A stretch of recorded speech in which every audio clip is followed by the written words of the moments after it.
Ahmedabad crime બ્રાન્ચે નકલી આઈએએસની ધરપકડ કરી છે। પોતાને વરિષ્ઠ આઈએએસ અધિકારી ગણાવતો મેહુલ શાહ બોગસ પત્ર બનાવી અને ખોટા કામ પણ કરતો હતો। એટલું જ નહીં, અંગત લાભ મેળવવા બોગસ લેટર હેડ બનાવી વર્ક ઓર્ડર પણ જાહેર કરતો।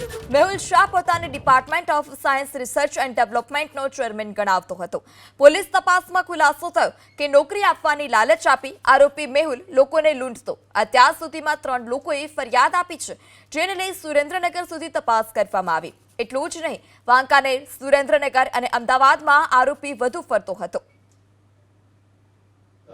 એ સરકારશ્રીમાં ઊંચો હોદ્દો ધરાવતો હોય અને આકામે સાહેબને દીકરાની નોકરીએ લગાડી દેવશે એ બહાને આકામેના સાહેબ પાસેથી ₹3 લાખ પડાવી લઈ અને બોગસ સરકારશ્રીનો નોકરી અપાવવાનો જિલ્લા શિક્ષણ અધિકારીનો લેટર પણ ઇસ્યુ કરેલ।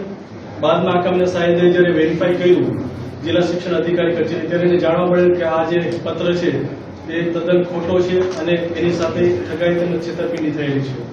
તેમજ આ કામેના જે આરોપી છે તે પોતે વિશ્વવિદ્યાલય સ્કૂલ ખાતે ટ્રસ્ટી તરીકે હોવાનું જણાવી અને એ સ્કૂલમાં કલર કામ અને એના માટે પણ એક વ્યક્તિ પાસેથી કલર કામ અને કરાવી એને પૈસા નહીં આપી અને એની સાથે બી ઠગાઈ કરેલી છે।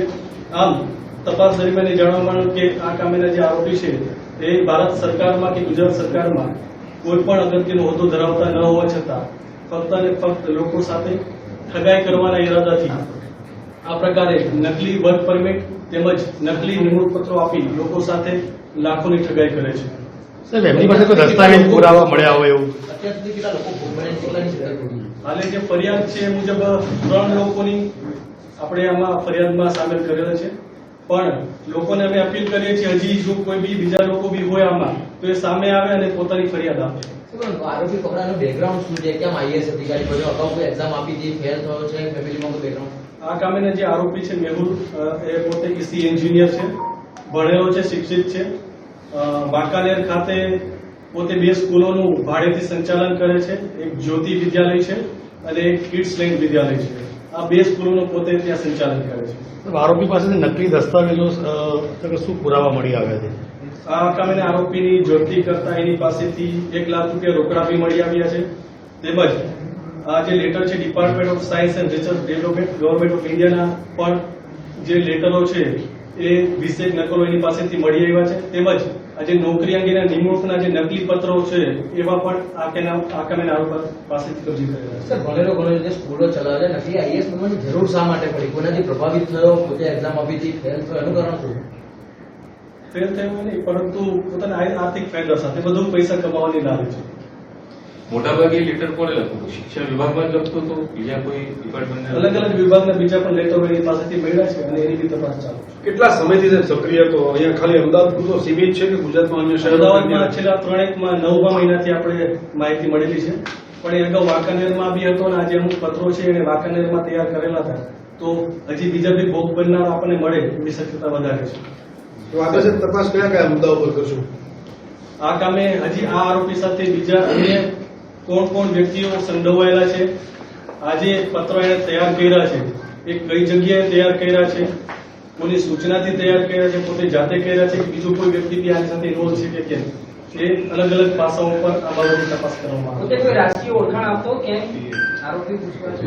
પોતે રાજકીય ઓળખાણ નતો આપતો, પણ પોતે રેવન્યુ અધિકારી છે એવો ઓળખાણ આપીને જ કામ કરતો। કોઈ ગુનાહિત ભૂતકાળ, બીજા કોઈ ગુના ગુનાહિત દાખલ? કોઈ ભૂતકાળ જણાવ્યો નથી। સાહેબ, આજે ઇનોવા ગાડી અને ભાડે લીધી હતી, એ ગાડી લઈને ક્યાં ફરતો હતો? ક્યાં જતો હતો? કોઈ સરકારી ઓફિસોમાં જતો? હાલે જે પ્રાથમિક માહિતી મળેલી છે એ પ્રમાણે સચિવાલયમાં બી 1-2 વાર ગયેલો છે અને અન્ય જે એની સ્કૂલ છે ત્યાં આપની માહિતી મળેલી છે। બીજી કોઈ જગ્યાએ સરકારી કચેરીમાં જતો કે એ પ્રાથમિક માહિતી તપાસ કરવાની મળેલી નથી, એ તપાસ ચાલુ છે। બોડીગાર્ડ રાખતો હતો? બોડીગાર્ડ રાખતો હતો? બાઉન્સર એ પોતાને અધિકારી તરીકે દેખાડવા માટે ભાડેથી બાઉન્સર પણ રાખતો છે। સાહેબ, આ સ્કૂલ અસરવાની જે છે એમાં આનું કોઈ કનેક્શન ઓરિજિનલી છે કે કેમ? એ સ્કૂલ ખરીદવા માટે આણે જે એના સ્ટેટમેન્ટ મુજબ છે એ જેના ટ્રસ્ટીઓ છે એની સાથે પોતે સ્કૂલ ખરીદવા માટે વાતચીત ચાલુ હતી અને એ રીતે એના સંબંધો ત્યાં સ્કૂલમાં ડેવલપ કરેલા છે। 2 સ્કૂલ ભાડે ચલાવતો હતો, એ ક્યાંની અને કઈ રીતે ચલાવતો હતો? એ વાંકાનેરની છે, વાંકાનેરની સ્કૂલો છે બંને, એટલે બંને ભાડેથી રેન્ટ ઉપર ચાલે છે। એટલે કોની છે, ટ્રસ્ટની છે કે પ્રાથમિક પ્રાઇમરી કઈ રીતે? પ્રાઇમરી છે 1 થી 8 સુધીની સ્કૂલો છે. આના પરિવારમાં સાહેબ કોણ કોણ છે? એની પરિવારમાં એની 3 બહેનો છે, એના મધર છે, એના ફાધર નથી.